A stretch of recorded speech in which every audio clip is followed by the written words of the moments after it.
नमस्कार दोस्तों। कल भोजन के समय मम्मी ने एक प्रसंग निकाला द्रौपदी के विषय में, तो मुझे एक कथा याद आती है महाभारत की। वो मैं आपसे शेयर करना चाहता हूँ। महाभारत का युद्ध आप जानते हैं कि कितना भयावह वो मंजर था। एक तरफ कौरव, एक तरफ पांडव, विशाल पूरे सैनिक और एक एक योद्धा, अतिरथी योद्धा, दिव्यास्त्रों से लैस।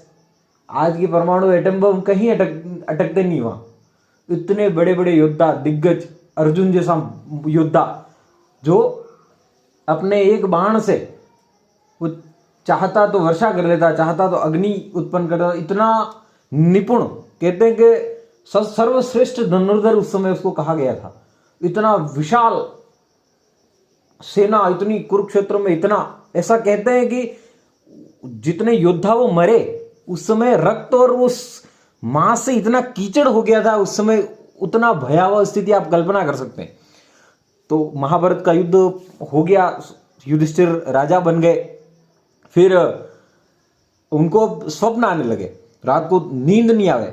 रात को सोते टाइम कि विधवाएं हैं वो विलाप करती हुई उनको नजर आवे, और मतलब चारों ओर हाहाकार मचा हुआ ऐसा उनको लगे। अब मतलब रातों की नींद उड़ गई उस व्यक्ति की, युधिष्ठिर की, राजा युधिष्ठिर की, और नींद नहीं आ गए। तो वो उनके गुरुजी थे कृष्ण भगवान। वैसे तो कहते कृष्णम वंदे जगत गुरु, यानी कि वो जगत के गुरु कृष्ण भगवान को कहा जाता है। तो युधिष्ठिर के गुरु थे पांचों पांडव, और द्रौपदी सहित कृष्ण भगवान के पास गए और ये समस्या उनको बताई कि ऐसी ऐसी मुझे स्वप्न आ रहे हैं, तो क्या करना चाहिए। तो उन्होंने कहा कि राजन, आपको एक यज्ञ करवाना चाहिए, क्योंकि धर्म के काम में काम करोगे तो आपके पाप जो है वो नष्ट होंगे। कई मैंने कभी वीडियो भी देखा था, दानम दुर्गति नाशनम, यानी कि आप अगर दान करोगे, आप कोई धर्म का काम करोगे, तो आपके अंदर जो, आपके ऊपर जो विपदाएं आने वाली हैं या आ रही हैं, उनमें थोड़ी सी आपको, क्योंकि पाप से तो, पाप करोगे तो आपको कष्ट होंगे और पुण्य करोगे तो आपको लाभ होंगे, इस प्रकार का कहते हैं। तो कृष्ण भगवान ने एक सुझाव दिया कि आप एक काम करो, एक अश्वमेध यज्ञ बनाओ, रखो। सभी पूरे विश्व भर के जितने भी संत हैं, जितने भी महात्मा हैं, जो साधु हैं, उन सबको निमंत्रित करो और ये सबको बुला के भोजन करवाओ, और ये आपका एक यज्ञ एक प्रकार का रखो आप। तो ठीक है। तो फिर आप अपने को कैसे पता चलेगा कि अपना यज्ञ सफल हो गया। तो उन्होंने एक शंख, पंचमुखी शंख ऐसा कहा जाता है, कहीं वर्णन मिलता है शास्त्रों में, पंचमुखी एक शंख रखा। और उसकी शर्त ये थी उस यज्ञ की, उस जो कार्य जो उन्होंने धर्म के प्रति उन्होंने जो छेड़ा था, उसका ये था कि भाई वो जो शंख है वो ऑटोमेटिक बजना चाहिए, बिना किसी के फूंक मारे, स्वतः ही वो बजना चाहिए। अगर वो स्वतः ही वो शंख बज गया तो हमारा जो कर्म हमने जो किया है, जो हमने यज्ञ किया है, जो हम भोजन करवा रहे संतों को, वो हमारा सार्थक है, और हमारे पर जो पाप चढ़े हैं वो उसके अब निवृत्ति हो गई, इसका हम मान लेंगे। तो ठीक है, विश्व भर से संतों को बुलाया, सभी को आमंत्रण करने, खुद सभी को अलग अलग, पांचों पांडवों को अलग अलग क्षेत्र दे दिया। उत्तर दिशा में तू जाएगा, दक्षिण दिशा में अर्जुन जाएगा, या भीम जाएगा, या नकुल सहदेव जाएंगे, या विशेष जो प्रतिनिधि, जो खास अपने घर के सदस्य हैं, जो खास मतलब पांचों पांडव और उनके खास जो मतलब उनके साथ में है, वही खुद जाएंगे, संतों को प्रणाम करके खुद जाके, मतलब उनसे निवेदन करके हम यज्ञ कर रहे हैं, आप पधारो और भोजन करो। तो ठीक है, पूरे विश्व भर में गए, और एक साधु, कहते हैं साधु वास्तविक होता है, वो खरी खरी बात करने वाला होता है। तो एक साधु के पास गए, वहां भीम गया, ऐसा कहते हैं, शास्त्रों में वर्णन है और सुना हुआ है सत्संग में। तो ऐसा कहते हैं कि भीम गया और भीम ने निवेदन किया कि महात्मा जी आप पधारना, हमारे वहाँ एक छोटा सा यज्ञ रखा है, आप हमारे यहाँ भोजन करना, और ये आपको मैं निमंत्रण दे रहा हूँ। तो साधु तो वास्तविक खरी खोटी करने वाला वास्तविक साधु होता। साधु ने कहा कि नहीं, मैं तुम पापियों के वहाँ भोजन नहीं करता हूँ। भीम इतना बड़ा युद्ध जीता कुरुक्षेत्र का, बड़े बड़े योद्धाओं को मारा, और क्षत्रिय, अहंकार तो क्षत्रियों की आभूषण होता है। तो भीम को गुस्सा आ गया, कि महाराज मेरे को कृष्ण भगवान का आदेश नहीं होता कि ये निवेदन करने का, अभी मैं तेरे को बताता कि क्या होता है यूँ। मेरे ये मैं मतलब भीम थोड़ा सा उनके वाक्य ऐसे कटु वाक्य निकल गए। तो ठीक है, एक काम कर, वो मतलब जा जा, मैं तेरे वहाँ खाना नहीं खाता हूँ, यूँ नहीं आता तुम्हारे यहाँ, चलो। तो वो ने कहा, भीम ने कहा तो नहीं आएगा अकेला, तुम्हारे यज्ञ पूरा नहीं होगा, नहीं आवे तो पड़ी हो रहे भाई, थारी इच्छा है। तो भीम वहां से निकल गया। सब यज्ञ की तैयारी हो गई, सभी साधु झीम के चले गए, सब भोजन वगैरह सबका हो गया, लेकिन वो शंख बजा नहीं। अब युधिष्ठिर को टेंशन मन में, इतना अपन ने पूरा तामझाम करा, इतना अपन ने पैसा खर्च करा, इतना व्यवस्थाएं करी, और अपना काम तो हुआ ही नहीं। तो कृष्ण भगवान को पूछा कि अब क्या करें। कृष्ण भगवान ने कहा कि मैंने एक उस क्षेत्र में किसको बुला था, उस साधु को बुलाने के लिए कौन गया। तो लोग सभी ने कहा कि उस भीम की ड्यूटी थी वहां, तो भीम को भेजा था, भीम को बुलाया कि भाई उस साधु को बुलाया ही नहीं, क्या बात है। तो भीम ने कहा कि बुलाने तो मैं गुरुजी गया था, पर वो तो उल्टी बोलता है, उल्टी बातें करता है। कि क्या उल्टी बातें करता है कि ऐसा बोलता है, तुम पापियों के वहाँ मैं खाना नहीं खाता हूँ। एक तरफ तो पाप करते हो, एक तरफ से तो मारा, इतना लोगों के हत्याएं कर दी, आज बड़े होशियार बन रहे हो तुम, यूं ऐसा मेरे को ऐसा कहा उन्होंने। कि फिर आपने क्या कहा।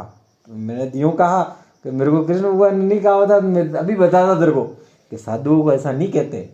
कृष्ण भगवान ने उनको डांटा, भीम को, सब पांचों पांडवों को रथ पे तैयार किया द्रौपदी सहित, और गए वहां कृष्ण भगवान और पांचों पांडव और द्रौपदी, और वहां उन साधुओं के गए।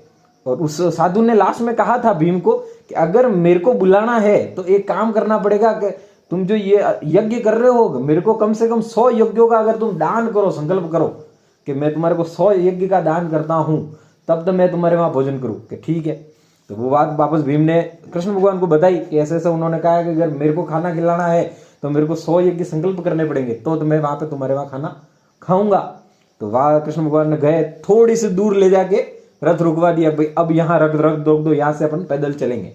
तो ठीक है भाई, पैदल गए पांचों पांडव, और कुटिया में जाके प्रणाम किया। कृष्ण भगवान ने दंडवत प्रणाम किया साधु को, और कृष्ण भगवान कर रहे थे, फिर गुरुजी कर रहे थे, चेलों को तो करना ही था। तो पांचों पांडव द्रौपदी सहित, मुकुट सहित कृष्ण भगवान ने उनको दंडवत प्रणाम किया साधु को। पांचों पांडवों को पता तो चल गया था कि ये साधु कोई आम साधु नहीं है, पर साधु वास्तविक था, वो रहते ऐसे ही थे बिल्कुल। वो दिखने में साधु दिख ही नहीं रहते, मतलब एकदम आम आदमी, सामान्य व्यक्ति कैसे रहते हैं वैसे वो अपना भक्ति करते थे, उस कुटिया में मस्त रहते थे। तो कृष्ण भगवान को पूछा, भाई क्या हमारे वहाँ भोजन करने पधारो। ये बोला, उन्होंने कहा कि मैंने ये भाई आया था तेरा, ये तुम्हारा भाई आया था भीम, इनको बोला मैंने मेरी ये शर्त है, ये मान लो तो मैं आ जाऊँगा। कि ठीक है, आपने बोला था 100 यज्ञ का दान करना है, कि आपकी वाणी है, यूं मैं संतों की वाणी है कि संत मिलन को चालिए तज माया अभिमान, जो जो पग आगे धरे ओ ही यज्ञ समान। यानी कि जब किसी संत को मिलने जाते हैं और मन में कोई द्वेष पाप नहीं हो, तो वो जो एक कदम भी हम आगे बढ़ाते हैं तो वो हमारा यज्ञ के समान होता है। आपकी वाणी है, और हम देख लो, आप हमारा काम रुका हुआ है, हम आपको लेने आए, हमारे मन में तभी 1% भी कोई अभिमान नहीं है, कोई भी वो मन में द्वेष नहीं है, आप जानते हैं स्वयं। तो उन्होंने कहा ठीक है, ये 100 संकल्प का दान किया।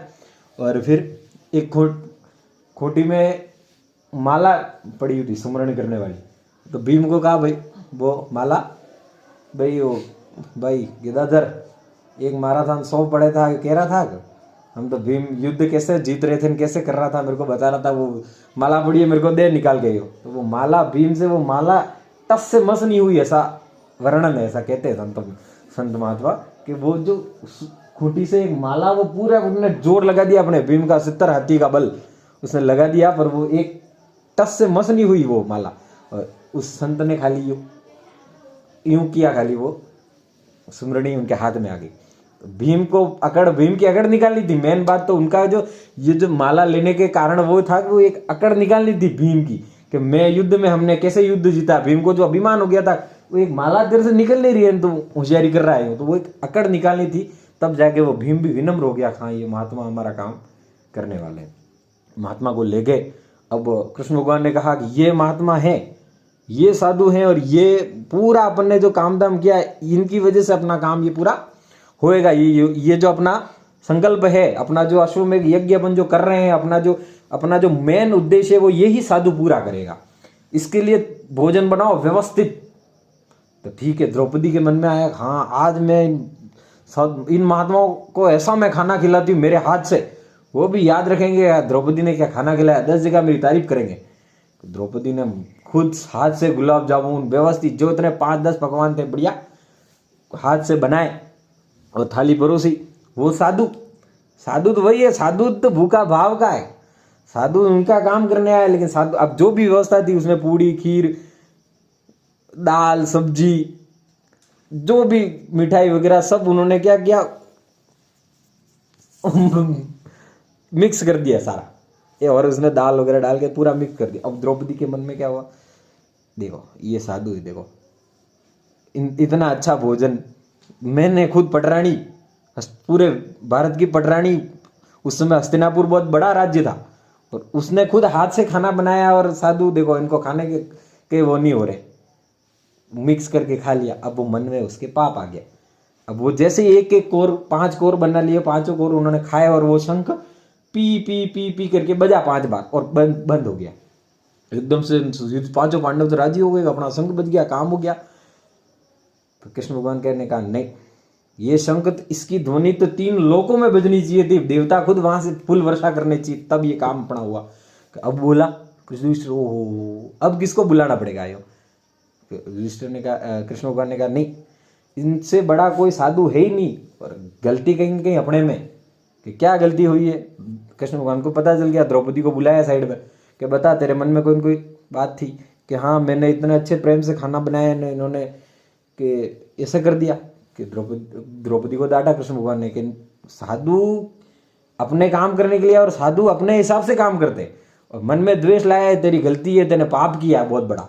तो क्या इसको गलती हो गई, अब उसके मन से हो गया उसको कि अपना काम रुक गया, मेरी वजह से काम रुक गया, उसके मन में वो जबरदस्त ग्लानि होगी कि क्या करें अब उपाय बताओ गुरुदेव।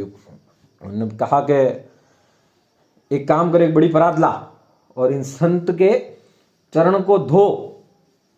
ठीक है, बड़ी परात मंगाई, वो पाँव वो चप्पल वप्पल तो पहनते नहीं थे गुरुजी, साधु वास्तविक साधु थे वो। उन्होंने चरण धुलवाए और जो से मिट्टी वगैरह लगी हुई थी वो चरण धो के, और 5 पांडव और द्रौपदी ने प्रेम से पिया। और कृष्ण भगवान ने खुद कहा ऐसे साधुओं के चरणामृत बहुत कम मिलते हैं, मेरे को भी दे। खुद कृष्ण भगवान ने वो पिया और वो जो शंख था उसने ध्वनि करी और तीनों लोग उसके गुंजायमान हुए, तब जाके युधिष्ठिर का काम सरा। आज हम एक छोटी सी बात पे हम अकड़ के बैठ जाते, छोटी सी कोई गाड़ी ले ली, कोई चीज घर बना लिया, कोई आज 10 पैसे आ गए तो अपन अकड़ के बैठ जाते हैं, हाँ मेरे जैसा कौन है। वो युधिष्ठिर जो पूरे भारतवर्ष का उस समय उसके सामने कोई राजा खड़ा नहीं हो सकता था, वो धनुर्धर अर्जुन जो चाहे जो कर सकता था, वो भीम जो गदाधर, वो नकुल बुद्धिमान, वो सहदेव, उनके सामने कोई टिक नहीं सकता था, भगवान श्री कृष्ण समेत। और वो एक यज्ञ के लिए एक साधु जो ईर्ष्या द्वेष रहित व्यक्ति थे, उनसे वो काम सरा। और आज हम क्या करते, वो द्रौपदी जो रानी थी, पटरानी थी उस समय, और आज हम एक छोटी सी बात के लिए कोई भी मैं बना आ जाता, आज मैंने ये कर देता हूँ, मैं ऐसा मैं वैसा। इसीलिए इन सब चीज़ों से सीखने की जरूरत है कि वो उतने महान, उतने जिनको आज भी हम याद करते, जिनकी वजह से उनका उतना पराक्रमी व्यक्ति थे, वो उतने साहसी व्यक्ति थे, उतने उनके पास अस्त्र शस्त्र दिव्यास्त्र थे, फिर भी उनके सामने इतनी सारी समस्याओं का आई और उन्होंने कैसे उनका समाधान किया। और आज हमारे पास छोटी से छोटी एक छोटी सी चीज आती है और हम फूले नहीं समाते, अभिमान से नहीं समाते, ऐसे हो जाते। तो इसीलिए हमेशा जीवन में विनम्रता बहुत जरूरी है। विनम्रता व्यक्ति का एक गुण है। आज हर समय अकड़ काम नहीं करती, कुछ चीजें विनम्रता होकर भी करनी पड़ती है। ये मेन उद्देश्य था। धन्यवाद।